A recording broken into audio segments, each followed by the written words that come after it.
Well, good evening wherever you are on this most pleasant evening.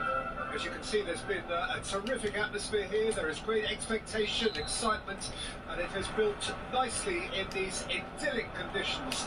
Conditions which are certainly playing their part in creating a glorious ambience. It's quite a struggle to get in here, points of access hard to come by, and an awful lot of people gathering to get through the gates, but regardless of that, there's a great feel here. And